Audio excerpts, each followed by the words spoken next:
the category for the best productivity applications, and the runner-up in this category, in my opinion, would be a note-taking application called Catch Notes, which basically you can record notes, you can create a new space and give it a name, just call it Go, and say OK, and within that you can also create notes for recording, voice notes, picture notes, lists, photographs, alarms, to-do lists. It is a very complete note-taking application that I find very useful in terms of storage of notes or passwords that I use at work.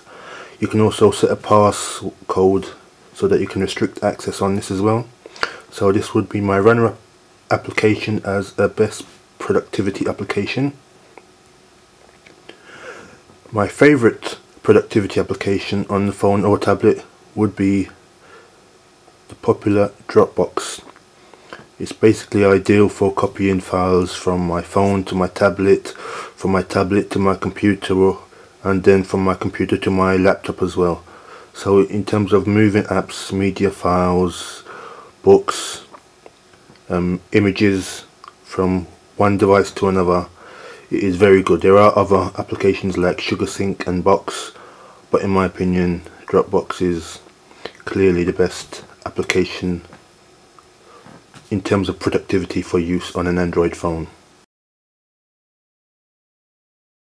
The next category would be utility applications that add utility to your phone or your device, and the runner-up in this category is an application called Storage Analyzer, which basically looks at your folders and tells you the size of, what does this say? The size of the contents of each folder, so you can see what folders are taking up your SD card space. As you can see, it would basically look through all your folders as it is at the moment.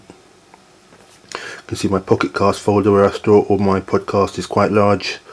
Copilot and TomTom are the two largest folders at over 2 megabytes each, both taking up about 25% of my storage space on this particular SD card.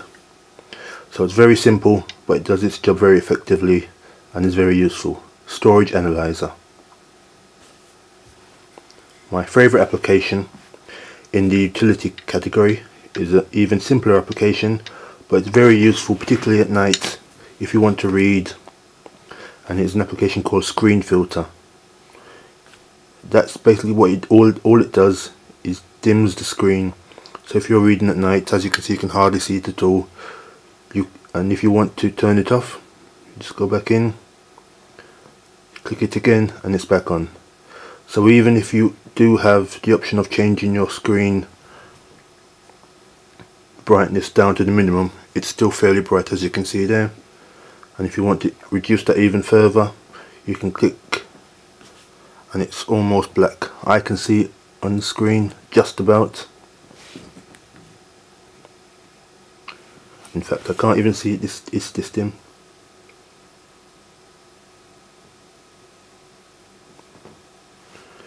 I can just about see it now. And to turn it off, it comes back on.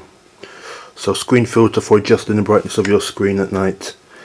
If you find that at night the brightness is still too bright even when the screen is at its very minimum, and that Screen Filter can be adjusted, so you can dim it to whatever level you prefer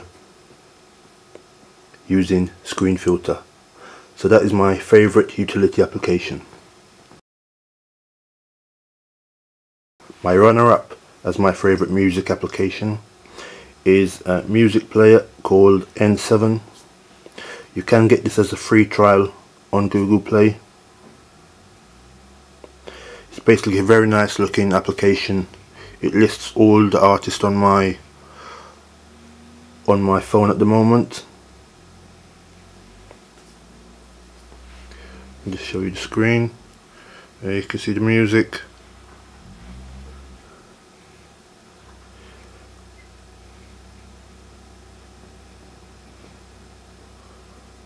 and the various options you can see there to customize the view. It is a very slick and a very nice looking application. I used to use PowerAmp, but recently I found that it's not scanning my SD card properly, and it's also not playing some tracks once I've updated my Android OS up to Jelly Bean.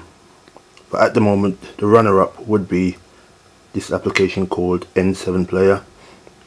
As I said, it's got a free trial available, but you can also pay for the upgrade to the full version at £2.50, or I'm guessing that's around $4 US.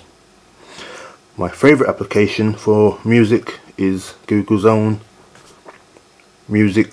Play Music.